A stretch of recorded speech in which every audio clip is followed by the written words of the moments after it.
que nós estamos trabalhando o livro 2 de História, perdão, o livro 2 de História. Nós vamos entrar hoje, deixa eu pegar aqui, nós vamos entrar hoje no capítulo 11. A última aula, nós fizemos os exercícios da página 64 e ficaram como tarefa os exercícios da página 67, 68 e 69, tá? Falando a respeito do governo de Getúlio Vargas. A primeira parte da frente B, falamos a respeito da organização do início do governo Vargas.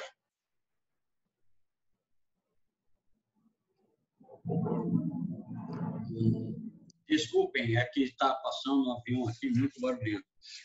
O nosso capítulo de hoje é o capítulo 11, o governo constitucional e as forças democráticas. Neste capítulo, nós vamos falar da estrutura de Getúlio Vargas no início do governo, como estava a organização do governo de Getúlio Vargas. Nós vamos falar a respeito do processo de formação das frentes ideológicas que se formaram dentro do Brasil. Portanto, para hoje, nós temos que analisar o chamado capítulo 11, tá ok? A partir de hoje, a gente estuda o capítulo 11 da frente B, tá? Frente B, História do Brasil. Nós analisamos o capítulo 11,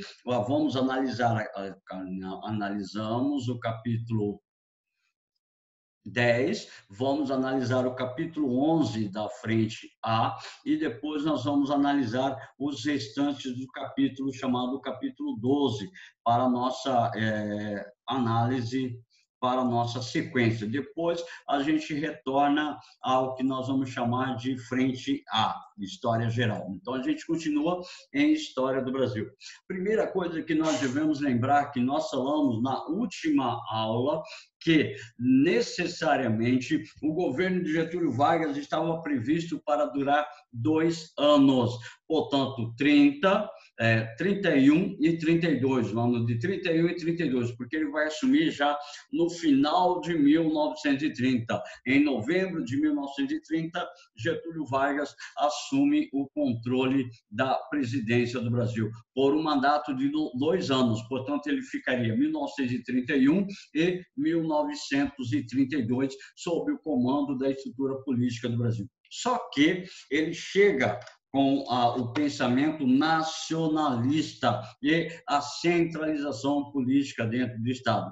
Aí, a aula passada, nós falamos que dentro dessa estrutura, ele passou a cancelar a Constituição de 1891, a primeira Constituição republicana. Então, de 1931 a 32, Getúlio Vargas governa sobre os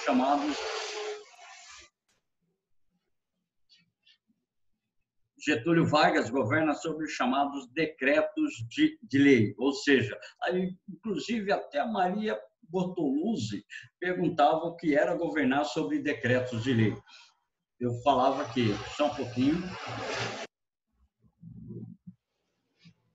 Nossa, hoje nós vamos ser atrapalhados pelos aviões da base aérea. Estão fazendo, se eu não me engano, um treinamento e o barulho vai ficar ensurdecedor. Se eu ficar mudo, de repente, é por conta dos aviões que estão passando aqui, sobrevoando a minha residência, tá ok? Então, a Maria Camargo, ela perguntava o que é governar sobre decretos de lei.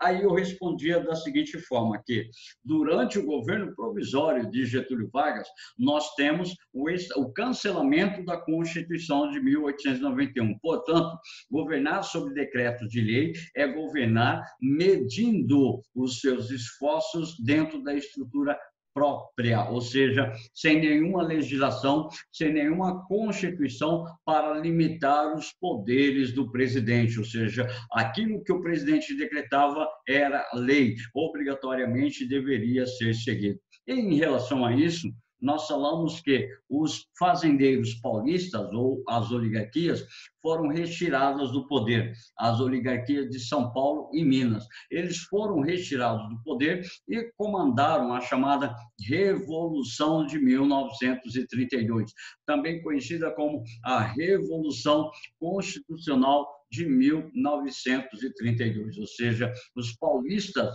vão movimentar, vão criar um movimento contra a centralização política de Getúlio Vargas. E, a partir daí, eles passam até mesmo a estabelecer pontos de arrecadação de ouro na cidade de São Paulo para que eles pudessem comprar armamentos, para que eles pudessem comprar munições e para que eles pudessem ser aparelhar para uma eventual guerra contra o governo Getúlio Vargas. Então, seria basicamente o início de uma guerra civil dentro do Brasil, dentro do governo Vargas. Então, o início do governo Vargas já é marcado por fortes atribulações. Só que a maior parte das Forças Armadas passam a apoiar Getúlio Vargas, porque Getúlio Vargas ele começa a reaparelhar principalmente o exército, tá ok? Passa a reaparelhar principalmente o exército. Deixa eu ver aqui. Júlia Dávila, bom dia, seja bem-vinda. É só a gente falar que vai mandar um nome de quem está faltando para a coordenação, começam a aparecer devagarzinho, devagarzinho. É bom saber que vocês são espertos assim. Olha aqui, mais um entrando, o Fernando Dutra. Deixa eu marcar aqui. Certo? Então, o seguinte, toda essa situação que está ocorrendo dentro do Brasil de 1930 a 32 vai fazer com que Getúlio Vargas convoque a Assembleia Nacional Constituinte no ano de 1933, que vai aprovar uma nova Constituição em 1934. Deixa eu marcar a presença aqui.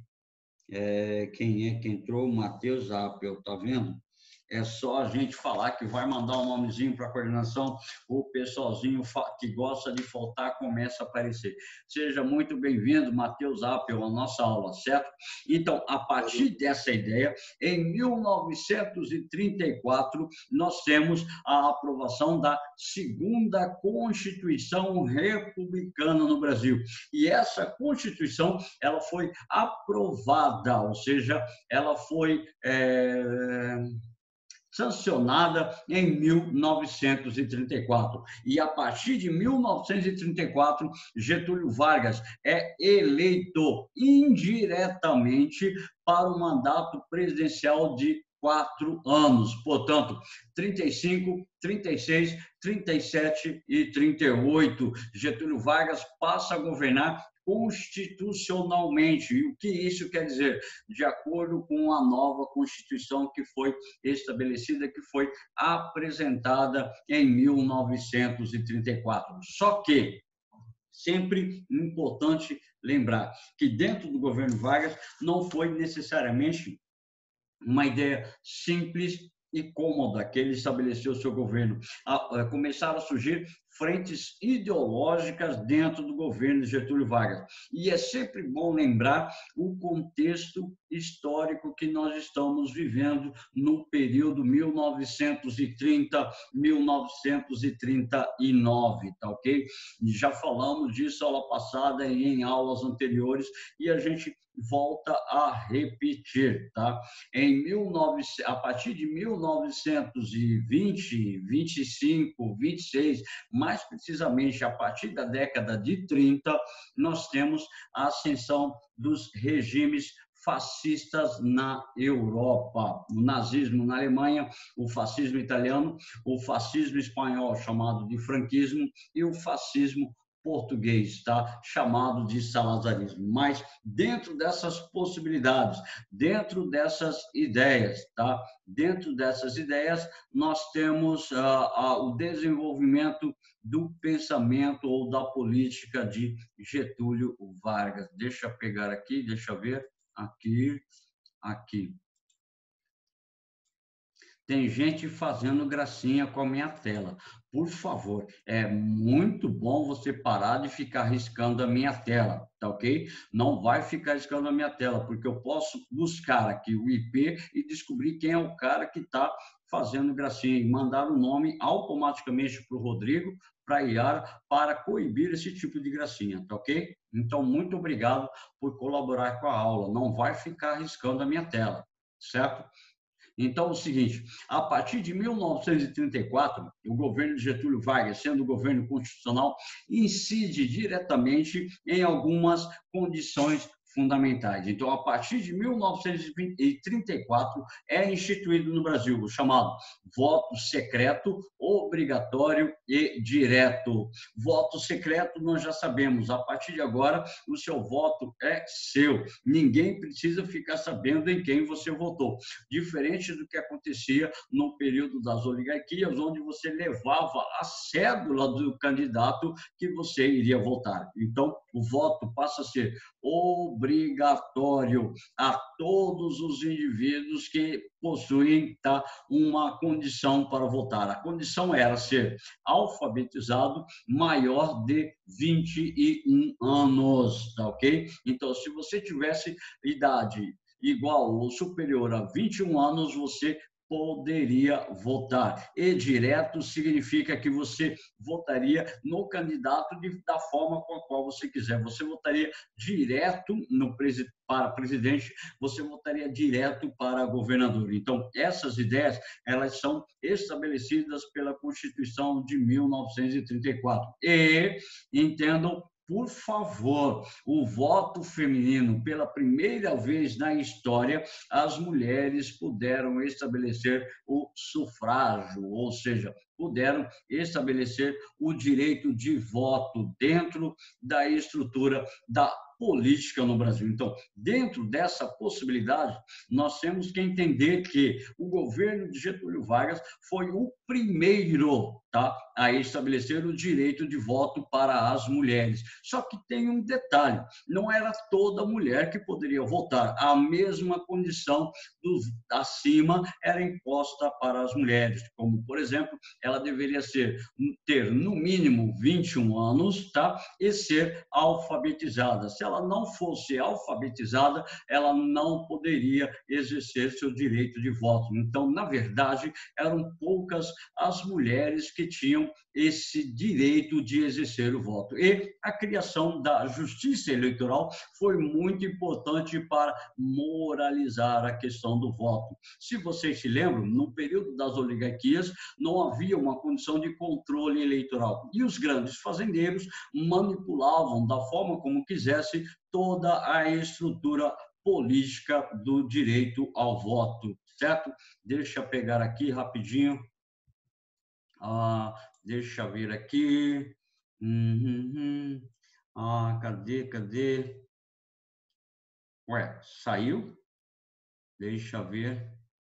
Professora Iara, a senhora está por aqui ou já saiu? A professora Iara tinha entrado. Bom. Não.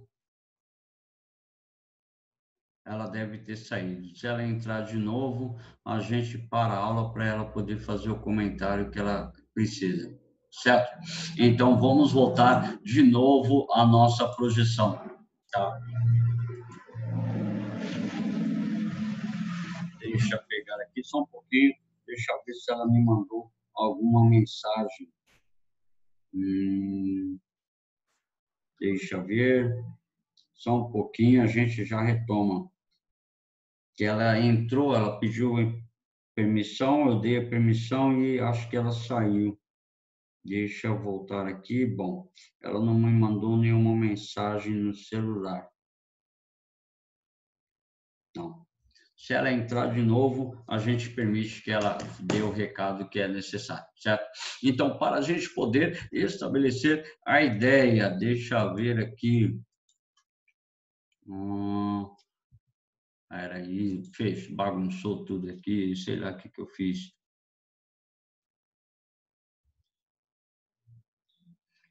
Ronei, não lê em voz alta. Por que não lê em voz alta, Ana Beatriz?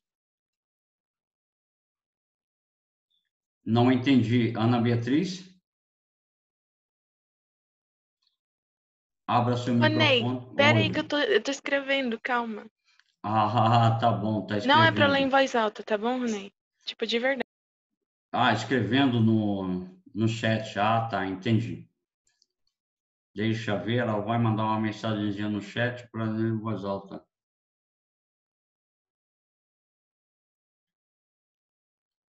Ah, então tá ok, tá? Muito obrigado pela informação, Ana. Fala para ela tomar cuidado. Opa, deixa eu ver aqui. Tá, aí nós estamos na apresentação. Nossa, tá tudo bagunçado minha aula aqui hoje. Isso. Aí voltamos à nossa apresentação, certo? Então, estão visualizando. Quem não estiver visualizando, por favor, me mande uma mensagem, tá? Aí o seguinte, importante, cai em provas de vestibulares, tá ok? Em provas de vestibulares, cai a questão do corporativismo dentro do chamado governo Vargas. O que seria o cooperativismo dentro do governo Vargas? Seria a ação pela qual todo indivíduo faz parte da sociedade, ou ação pela qual todo indivíduo tem uma relação direta na sociedade. Espera aí.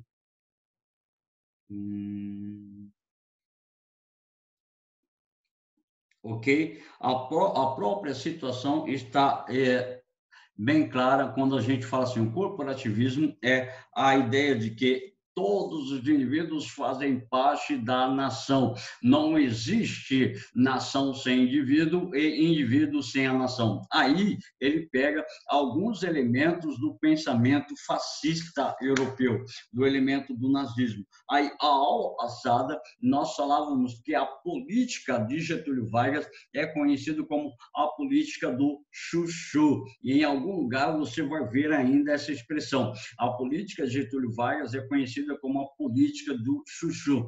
Por que o chuchu, professor? Porque o chuchu absorve o sabor do molho que você põe nele. E ele acaba perdendo o seu próprio sabor e assume o sabor do molho que você colocou nele. Então, a partir daí, identifica a política de Getúlio Vargas dessa forma, onde Vargas ele adotava elementos do fascismo, do liberalismo, do nacionalismo para a sua política. E em 1934 nós temos a confirmação das leis trabalhistas, principalmente aquela ideia de redução da jornada de trabalho para 8 horas, aquela ideia da formação do salário mínimo, tá ok? A questão do salário mínimo, a questão das férias e a questão do fim de semana como repouso para os trabalhadores. Então, é uma nova condição a respeito da possibilidade que tem a respeito da criação das leis trabalhistas. E o primeiro mandato presidencial eram de 4 anos e foi de forma indireta. O que quer dizer isso?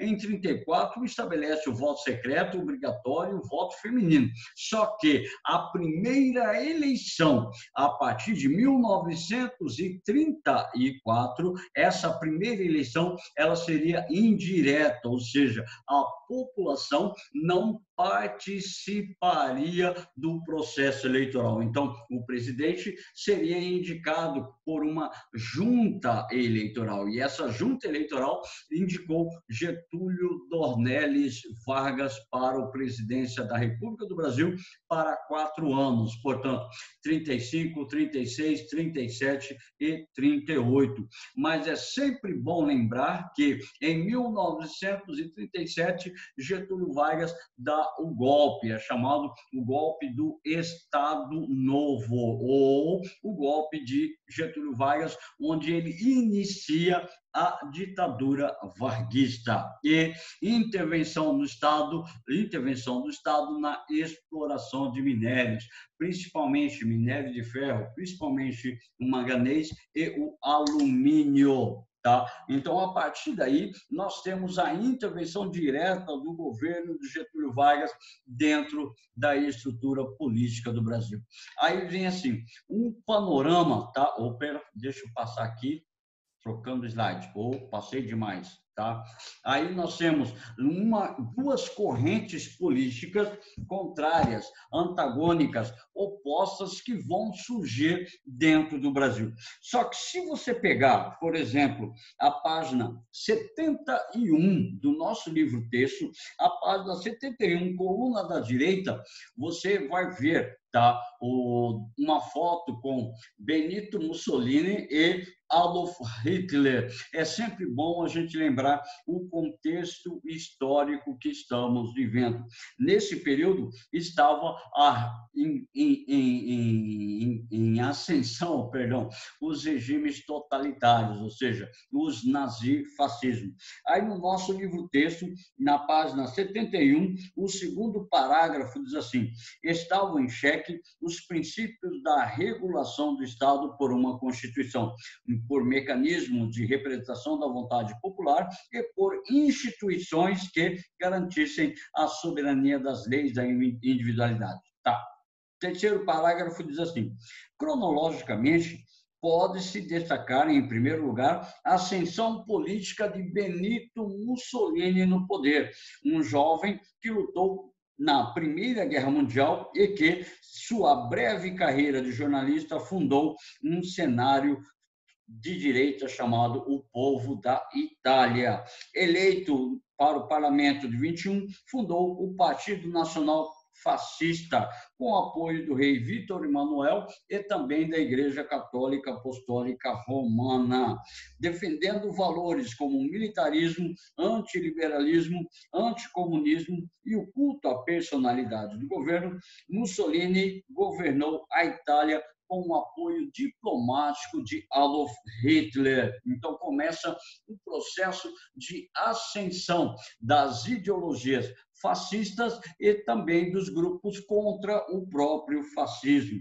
Em 26, um professor universitário de Coimbra, chamado Antônio de Oliveira Salazar, foi convidado para ser ministro da Economia em Portugal. Aí ele forma o salazarismo. E depois nós temos a ideia da Guerra Civil Espanhola, e a Guerra Civil Espanhola nasce também o chamado franquismo espanhol, dentro dessa possibilidade. Então, a página 75 do livro de história vai falar assim: as forças do jogo democrático. Então, por favor, aqui nós temos duas grandes fontes ideológicas que surgem dentro do Brasil. Primeiro, a chamada Ação Integralista Brasileira, ou AIB, e depois nós temos a chamada Aliança Nacional Libertadora, chamada de ANL, ok? Então, nós temos que analisar essas formações ideológicas a respeito da estrutura política dentro do Brasil.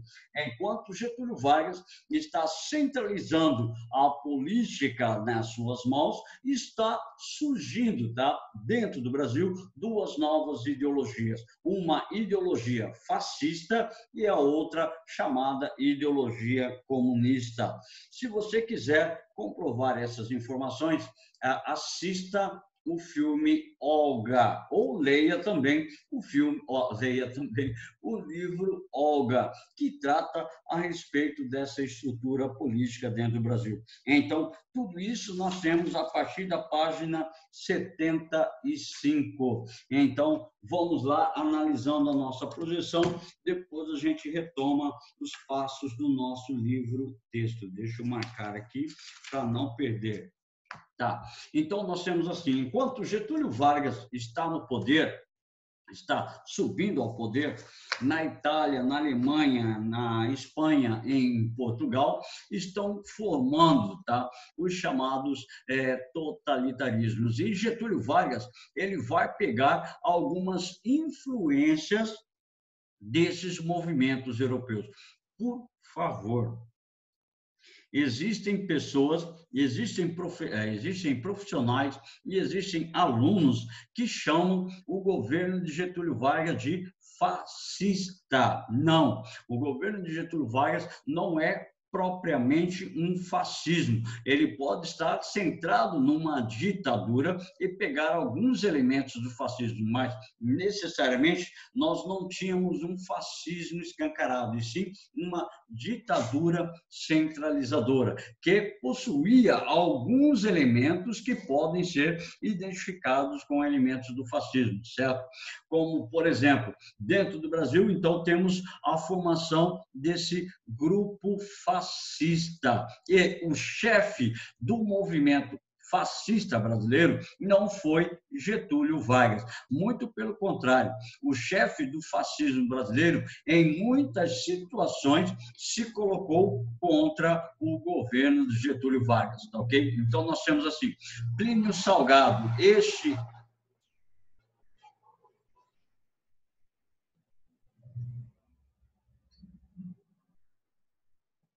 este indivíduo presente nessa foto, Plínio Salgado, ele era chefe do fascismo brasileiro, portanto, chefe da chamada AIB. E o fascismo brasileiro, ele instituiu diversas características idênticas ao fascismo alemão. Então, nós temos assim, o grande líder, Plínio Salgado, este indivíduo aqui, tá? Condenavam o capitalismo financeiro e internacional associado aos judeus, mas não a propriedade privada, ou seja, não eram contra a propriedade privada. O fascismo em si era contra a propriedade privada, o Estado deveria controlar todas as relações de economia da sociedade. Então, condenavam o capitalismo internacional associado principalmente aos judeus, ok? Enquanto que Getúlio Vargas não tinha nenhuma relação contra a estrutura dos judeus. Então, e defende valores como totalitarismo, unipartidarismo e o Estado centralizado e forte eram as características do fascismo brasileiro. Portanto, o único partido que seria admitido era a AIB. Deixa eu pegar aqui rapidinho para poder visualizar, para a gente verificar a nossa abordagem. Rapidinho, deixa eu colocar aqui. Minha internet está um pouco devagar. Símbolos do integralismo. Pegando aqui na internet rapidinho os símbolos do integralismo, tá? Isso. Deixa eu voltar lá na nossa projeção e depois eu abro novamente os símbolos do integralismo. Veja a seguinte ideia, tá? Dentro dessa possibilidade da formação de um Estado fascista no Brasil, tinha um lema. O lema era Deus, Pátria e Família. Então, o lema da AIB, Ação Integralista Brasileira de caráter fascista no Brasil, tinha o seu lema: Deus, Pátria e Família. E assim como nós tínhamos uma saudação nazista, ou seja, a saudação em relação a Adolf Hitler, né? Braço direito estendido e gritando Heil Hitler, raio, quer dizer, salve ou bem-vindo seja Hitler. No Brasil, a saudação seria Anauê, estender o braço direito e gritar bem alto, Anauê, ou seja, Anauê significa, em Tupi-Guarani, traduzindo, significa somos irmãos, nada a ver. Brasil é sempre assim, recheado de cópias e cópias mais. E também tinha um símbolo, tá? O símbolo é fixado no braço esquerdo dos jovens e de todos os membros do integralismo. Então, era o sigma, ou seja, o sigma na matemática, na física, é uma representação do somatório, fazer soma a respeito da unidade da sociedade. Então, olha aqui, por exemplo, Anauê, o símbolo do fascismo. Opa, deixa eu tirar daqui agora, colocar aqui embaixo. Então, o símbolo do fascismo é o feixe de varas com uma lâmina ou um machado composto por feixe de varas. Desde a antiguidade, nós temos essa representação. Então, o lema do fascismo. Então, Deus, pátria e família. E o fascismo iria ser instituído em todo o território brasileiro, certo? Eles tinham jovens, tinham padres.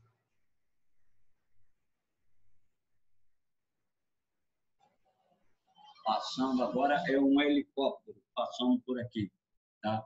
Então, nós temos muitos comerciantes, nós temos jovens estudantes, nós temos personalidades religiosas que participavam da ação integralista brasileira, certo? Então, essas ideias estão ligadas diretamente à possibilidade de formação de uma estrutura dentro do Brasil. Então, essa estrutura que nós vamos chamar de fascismo brasileiro, comandada por Plínio Salgado. Então, por favor, falar que Getúlio Vargas foi fascista, a gente corre um sério risco, porque o fascismo existiu dentro do Brasil. Tá? A ação integralista brasileira não perdurou em todos os estados brasileiros, porque uma das ideias, tá, do nazifascismo é a superioridade racial. E como é que você vai falar em superioridade racial dentro do Brasil, se o Brasil é um berço de miscigenação, um berço de mestiçagem? Então, olha aqui, A e B, apoiados por setores da Igreja Católica, como Tradição, Família e Propriedade, um grupo chamado TFP, tá? Combate ao comunismo ateu, apoiado pela classe média alta, empresários capitalistas e imigrantes descendentes de italianos, de alemães, radicados principalmente no Rio Grande do Sul e em Santa Catarina. Então, dá para a gente ter a ideia de que, aí, por exemplo, em Minas Gerais, grande parte da população negra, Bahia, grande parte da população negra. Então, não teria como criar um ideal propriamente de um fascismo dentro do Brasil, certo? Então, a primeira vertente que surge dentro do governo Vargas chegou a apoiar Getúlio Vargas, mas depois o Plínio Salgado tentou dar o golpe em Getúlio Vargas, tentou retirar Getúlio Vargas do poder. Aí o que acontece? A e B é colocada na ilegalidade e começa o processo de perseguição de todos os componentes da AIB. O próprio Plínio Salgado chegou a ser perseguido pelas forças do governo de Getúlio Vargas, certo? Então, dentro do governo Vargas, formam-se duas frentes políticas, a AIB, que nós acabamos de ver, e a ANL. Lembrando que a AIB era a frente fascista existente dentro do Brasil. Tinham um lema, Deus, Pátria, Família, tinha um grito de guerra, Anauê, tinha um símbolo, o sigma, que ficava afixado no braço esquerdo dos jovens e todos aqueles que compunham a AIB. Semelhante ao fascismo alemão, semelhante ao próprio nazismo, onde eles utilizavam a suástica no braço esquerdo e levantavam o braço direito como forma de saudação ao seu líder. Então, saudar Plínio Salgado, certo? A próxima frente ideológica presente dentro do Brasil é a chamada ANL. Lembrando que você pode encontrar essas informações no nosso livro, a página 75, tá ok? Então, nós temos, ainda hoje, nós temos frentes, nós temos ideias ainda integralistas dentro do Brasil.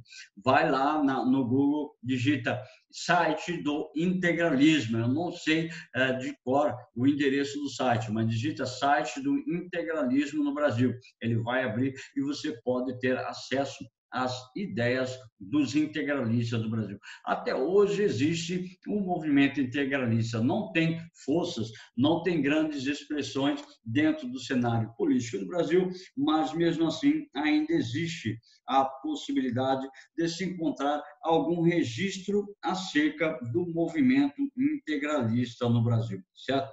Portanto, o primeiro movimento, o integralismo, que é a frente fascista que surgiu dentro do Brasil, dentro do governo de Getúlio Vargas. A segunda frente ideológica que surge dentro do Brasil é a chamada ANL, a Aliança Nacional Libertadora. Em relação a essa Aliança Nacional Libertadora, vocês vão ter a partir da página 75, a partir da página 75, só um pouquinho. Desculpem. É o Covid tentando me pegar, tá? Me desculpem, por favor. Saúde, Ronei. Muito obrigado, Ana. Eu tô com uma alergia também, que eu não sei de onde eu peguei essa alergia. Deve ser a poeira que está ventando muito e minha janela está aberta, eu não consigo ficar com a janela fechada. É a poeira. Então, diz assim, na página 35, ou 75, diz assim: em 1935, a esquerda brasileira recebeu uma importante notícia, o retorno ao Brasil de Luiz Carlos Prestes, aquele mesmo Luiz Carlos Prestes que comandou a chamada Coluna Prestes, que foi perseguido dentro do governo dos presidentes da República Oligárquica. Então, ele retorna ao Brasil, chamado pelos simpatizantes de Cavaleiro de Esperança. Após o seu exílio na Bolívia, Prestes passou anos na União Soviética e retomou suas atividades políticas alinhando-se às causas comunistas dentro do Brasil. Composta por ex-tenentistas ligados à esquerda, e o quadro político derivado das suas lutas, surgiu no Brasil a Aliança Nacional Libertadora, que encampava a bandeira do comunismo. Então, surge agora duas vertentes dentro do governo Vargas. A vertente fascista, comandada por Plínio Salgado, que era chamado de AIB, tá? E surge também, dentro do próprio governo de Getúlio Vargas, a Aliança Nacional Libertadora. Olha só que maravilha! A Manuela Azambuja acordando 11 horas da manhã e entrando na nossa aula. Bom dia, Isabela, seja bem-vinda. Manuela, bom dia, seja bem-vinda. Então, nós temos essas duas frentes, a AIB e a chamada ANL. A ANL, comandada por Luiz Carlos Prestes, que nós falamos a respeito dele lá em outras aulas, lá no início, no ano passado, bimestre passado, nós chegamos a tratar um pouco de Luiz Carlos Prestes. Então, a aliança de esquerda reunindo comunistas, socialistas, democráticas e simpatizantes de esquerda em geral. De um lado, nós temos A e B com Plínio Salgado. Do outro lado, nós temos a ANL com Luiz Carlos Prestes. Então, esses dois grandes nomes, esses dois grandes líderes fizeram a oposição a Getúlio Vargas. A ANB querendo implantar o fascismo no Brasil e a ANL querendo implantar o comunismo no Brasil.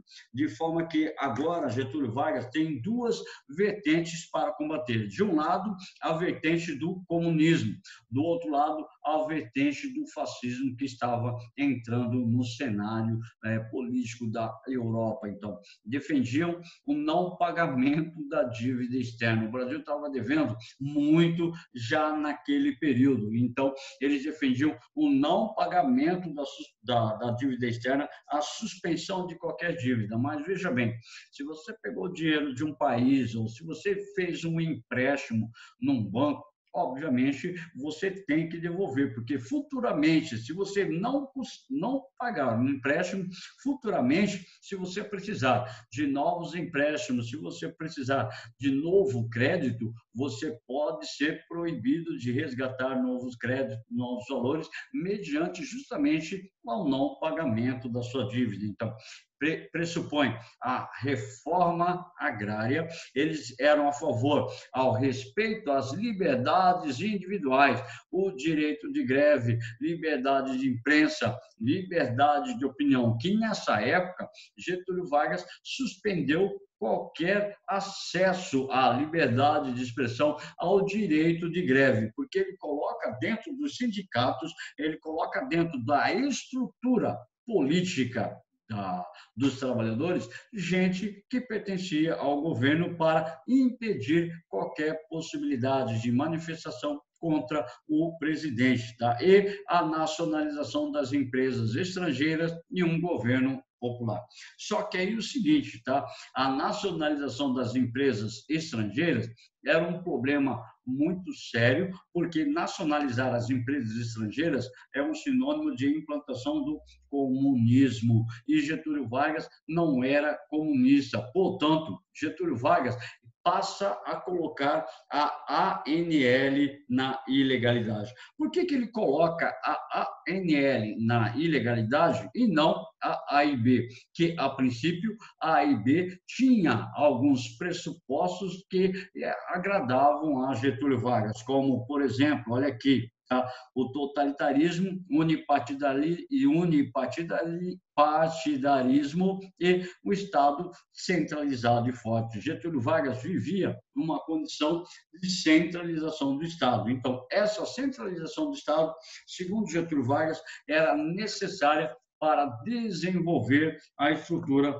política do Brasil, ou seja, instituir novas e adequadas condições de reorganização da política social brasileira, certo? Dentro dessa ideia, por favor, em 1935, os comunistas eles tentam tomar o poder no Brasil. Por favor, grava isso. Em 1935, os comunistas tentam tomar Pernambuco, Rio Grande do Norte e o Rio de Janeiro. O que acontece? É a chamada intentona comunista. Por favor, grava essa informação. Intentona comunista quer dizer a intenção, o pretexto dos comunistas para tomarem o poder no Brasil. Ou intentona é uma tentativa de golpe, certo? Então, 1935, em novembro, Rio Grande do Norte, Bahia, Salvador e Rio de Janeiro passam a sofrer certas intervenções dos comunistas na tentativa de tomar o poder político no Brasil. Então, tentativa de golpe da ANL foi mal organizada, fracassou rapidamente. Seus líderes, incluindo Luiz Carlos Prestes, foi preso. Daí o casamento de Luiz Carlos Prestes com Olga Benário. Olga Benário, filmezinho, tem livro a respeito dela. Nosso texto diz assim, cadê? Nascida em 1908, no seio de uma família judia de classe média, Olga Benário adotou diferentes nomes durante a sua atuação política. Ela chamava assim Olga Sinek, Eva Kruger, Maria Bergner Vilar, Olga Vitar, Ivone Vilar, Olga Meirelles e Maria Prestes. E ela ingressou no Partido Comunista Alemão em 1926 e conheceu Luiz Carlos Prestes na União Soviética, onde trabalhou na Internacional Comunista, órgão que buscava a união dos partidos comunistas pelo mundo e pela Revolução Comunista Internacional. Ou seja, tá? Luiz Carlos Prestes e Olga Benário foram as principais figuras dentro do socialismo ou do comunismo dentro do Brasil. Tá? Diz assim, diante disso, em novembro do mesmo ano, líderes da ANL tentam articular rapidamente as forças sociais em vista em derrubada de Getúlio Vargas por meio da Revolução. contanto com o apoio dos infiltrados políticos comunistas internacionais. Luiz Carlos Prestes e sua companheira Olga Benário colocaram em marcha a primeira ação comunista em território brasileiro. Então, novembro de 35, sob o comando de Olga Benário e Luiz Carlos Prestes, eles comandam o processo da chamada Intentona Comunista. Aí diz assim o texto na página 76. A aposta política era mobilizar simultaneamente setores da sociedade, milhares de adeptos da causa no Rio Grande do Norte, Pernambuco e Rio de Janeiro. Porém, a presença de agentes infiltrados no movimento permitiu ao governo federal controlasse seus eventos. Logo após o fim da revolta, o governo federal instalou uma comissão de repressão ao comunismo, sob a liderança do general Góes Monteiro. Ficou decretado o estado de sítio por 90 dias e repressão social foi brutal. Estima-se que 7.000 mortos entre 2 meses. Os líderes, Luiz Carlos Prestes e Olga Benário, foram perseguidos e suas punições já anunciavam os tempos que estavam por vir. Prestes ficou preso por 9 anos, e enquanto Olga foi entregue ao regime nazista e deportada para o campo de extermínio de Bernburg, onde foi executada em abril de 1942. Então, a ideia era ligar diretamente a estrutura da Intentona Comunista como sendo rebeldes dentro do Brasil. Este camarada aqui, tá? Este camarada aqui é o famoso Luiz Carlos Prestes. Essa aqui é a famosa Olga Benário, uma grande intelectual a respeito do comunismo que fora instalado dentro do Brasil, certo? Em 1937, olha que coisa interessante para a gente praticamente findar a nossa aula de hoje. Diz assim, em 1937, Getúlio Vargas começa a sua tentativa de dar o golpe, e ela é efetivada em 1937. Olha o que vai acontecer a respeito disso tudo. Diz assim, é a página 78, o primeiro, segundo, terceiro, quarto parágrafo. Quinto parágrafo diz assim, nos primeiros meses de 1937, foram definidas as novas plataformas para as prometidas eleições do ano seguinte. O Partido Constitucionalista lançou a candidatura do paulista Armando Salles de Oliveira. O candidato oficial do regime era José Américo de Almeida, político nordestino que tinha o ministro de Obras Públicas de Getúlio Vargas. Por fim, houve o lançamento da candidatura de Plínio Salgado pela Ação Integralista Brasileira, pela AIB. Se Plínio Salgado tivesse vencido as eleições em 38, ele implantaria o fascismo dentro do Brasil. Então, diz assim, diante da iminência transição de faixa presidencial, surgiu um fato cuja verdadeira história ainda é debatida por estudiosos. Em fins de 1937, olha aqui na projeção, 1937, nós temos a formação do Plano Cohen, ou falso plano. O que era esse falso plano? Um suposto plano dos comunistas para tomar o poder. A questão é o seguinte, em 35, os comunistas realmente tentaram tomar o poder no Brasil. Getúlio Vargas se aproveita desse episódio, tá? E centraliza o poder. Em 1938, haveria uma nova eleição. Agora, seria uma eleição de forma direta. Só que, em 1937, Getúlio Vargas, com o apoio dos seus secretários, divulgam esse falso plano dos comunistas, divulgam o Plano Cohen, que era uma falsa ideia que os comunistas iriam tomar o poder no Brasil. Isso tudo ele vai fazer antes da eleição de 1938. Por que ele faz isso? Então, ele faz isso para perpetuar no governo. Ele dá um golpe em cima dele mesmo, tá? Ele dá um golpe em cima dele mesmo e em 37 inicia o chamado Estado Novo, traduzindo. Em setembro de 37 foi transmitido a tomada de poder, ok? Foi transmitido em cadeia nacional de radiodifusão um plano comunista para tomar o poder. Era chamado Plano Cohen. Descrevia o que seria a insurreição comunista. Ela provocaria saques, sublevações populares e a tomada de terras de propriedades religiosas e de ordem social. Ou seja, isso foi criado pelos correligionários de Getúlio Vargas para que ele pudesse tomar o poder. Então, em 38, haveriam novas eleições. Em 37, Getúlio Vargas divulga o Plano Cohen, ou um falso plano dos comunistas tomarem o poder no Brasil. Olha aqui. Porém, o plano era falso. Ele teria sido arquitetado pelo coronel Olímpio Mourão Filho, responsável pela organização da milícia paramilitar da AIB. E ele entregou o falso documento a Góes Monteiro 2 meses antes, de modo que o chefe de Estado-Maior do governo Getúlio Vargas e o ministro da Guerra, Eurico Gaspar Dutra, teriam aprovado sua publicação e fim de legitimar um autogolpe de Estado, ou seja, Getúlio Vargas deu um golpe de Estado dentro do seu próprio governo e ele permaneceu no poder, ou seja, ele deu um golpe nele mesmo e ele continua no poder. Então, ele vai continuar no poder até por volta de 1945. Então, em 37, encerra o governo constitucional de Getúlio Vargas, encerra com o golpe e automaticamente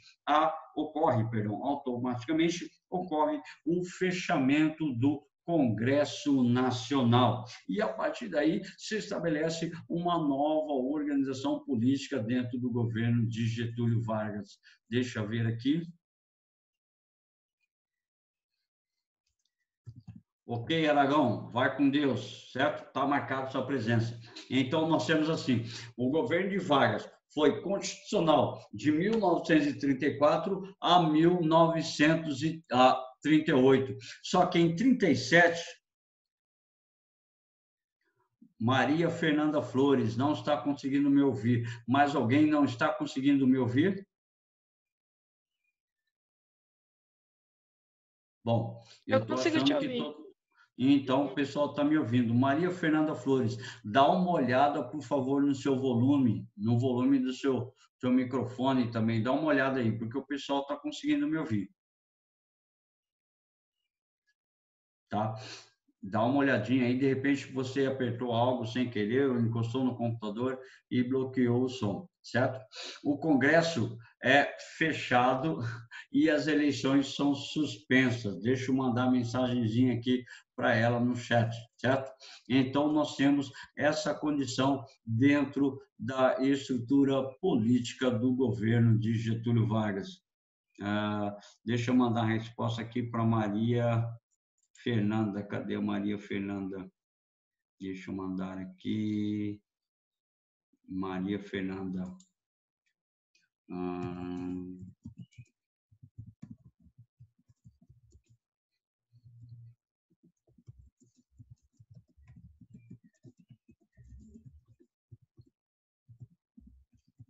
Certo? Aí o seguinte, então inicia agora a fase da chamada ditadura de Getúlio Vargas, ou chamado ainda Estado Novo, tá? Então, a nossa próxima aula, nós vamos terminar este nosso capítulo e vamos começar o que nós vamos chamar de Estado Novo ou ditadura de Vargas. O Estado Novo ou ditadura de Vargas pressupõe a formação da estrutura política de Getúlio Vargas propriamente dita. Então, de 1937 a 1945, Getúlio Vargas vai governar o Brasil absolutamente como uma estrutura autoritária, de 37 a 45, pós-Segunda Guerra Mundial, inicia uma nova estrutura dentro da política do Brasil. Então, pós a Segunda Guerra Mundial, nós temos a retirada, a saída de Getúlio Vargas e a entrada do chamado Eurico Gaspar Dutra a respeito do comando da estrutura política no Brasil. Então, a partir de 45, entra Dutra. Então, isso nós temos que parar por aqui, porque senão a gente já entra no próximo capítulo. Então, a crise da cidadania a respeito do golpe, tá? Do Eurico Gaspar do Getúlio Vargas dentro da estrutura política do Brasil. Então, isso a gente encerra o capítulo 11 e a nossa próxima abordagem é o capítulo 12, o chamado Estado Novo. Mas, para isso, é uma outra abordagem, é uma outra ideia, nós vamos analisar nas nossas próximas aulas, tá? Que aí nós temos que falar do Estado Novo, nós temos que falar da estrutura da política, da economia e da cultura dentro do Estado Novo, nós temos que falar da participação do Brasil na Segunda Guerra Mundial. Aí nós falamos durante a Segunda Guerra Mundial, mas nós vamos falar mais especificamente dentro dessa estrutura da jornada que a gente vai analisar, certo? No mais, no meu faltam 12 minutos para a gente poder encerrar a nossa aula. Tá? Eu, como já praticamente falei aquilo que eu tinha preparado para a nossa aula de hoje, nós podemos encerrar por aqui. Antes de vocês saírem, por favor, eu preciso confirmar a presença de vocês. Abram as vossas webcam, tá? Para eu confirmar a presença de vocês aqui. A Isabela, linda e maravilhosa, a Luana, com cara de sono. Resolveu aparecer, né, Luana? Alguém falou para você que ia mandar o nome aí, né? Ana Flávia, bom dia. Eu sempre Bruno. apareço. E aí, Brunão, bom dia. Rick Rude, o que é isso aí? Ô, Ronei, eu tô sem câmera. Eu também tô sem câmera. Você, Arthur? Oi, prof, que a Manu. Tudo bem, eu estou ouvindo sua Também tô voz. sem câmera. Nelson, tudo tranquilo, Nelson? Maria Camargo, cara de sono, Maria. E aí, Ronei, Fernando beleza? Dutra, tava com saudade de você, Fernando Dutra. Lucas Schocker, só vejo seu cabelinho. Manuela Zambuja, essa cara toda amarrotada aí, guria. Beijo. Ronei, não tenho câmera também. não, velho. Ô, Rafaela Luft, tô vendo sua bochecha, Rafaela. Um beijo para você, bom almoço. Gente, um abraço para vocês. Rebeca, tô olhando sua cara toda amassada também, Rebeca. Estou marcando aqui a presença de vocês, ok? No mais, um beijo. Maria Fernanda, só vejo metade do seu rosto, Maria. Tchau. Um beijo para vocês, um bom almoço e até amanhã, tá ok? Tchau, Ronei. Tchau, Ô, Ronei, tchau, tenho tchau. câmera não, velho. Tchau, Eu tchau, também tchau. não, Ronei. Saudade de vocês. Um abraço. Tchau, tchau. Falou. Tchau, falou. Falou, Ronei. Tchau, tchau.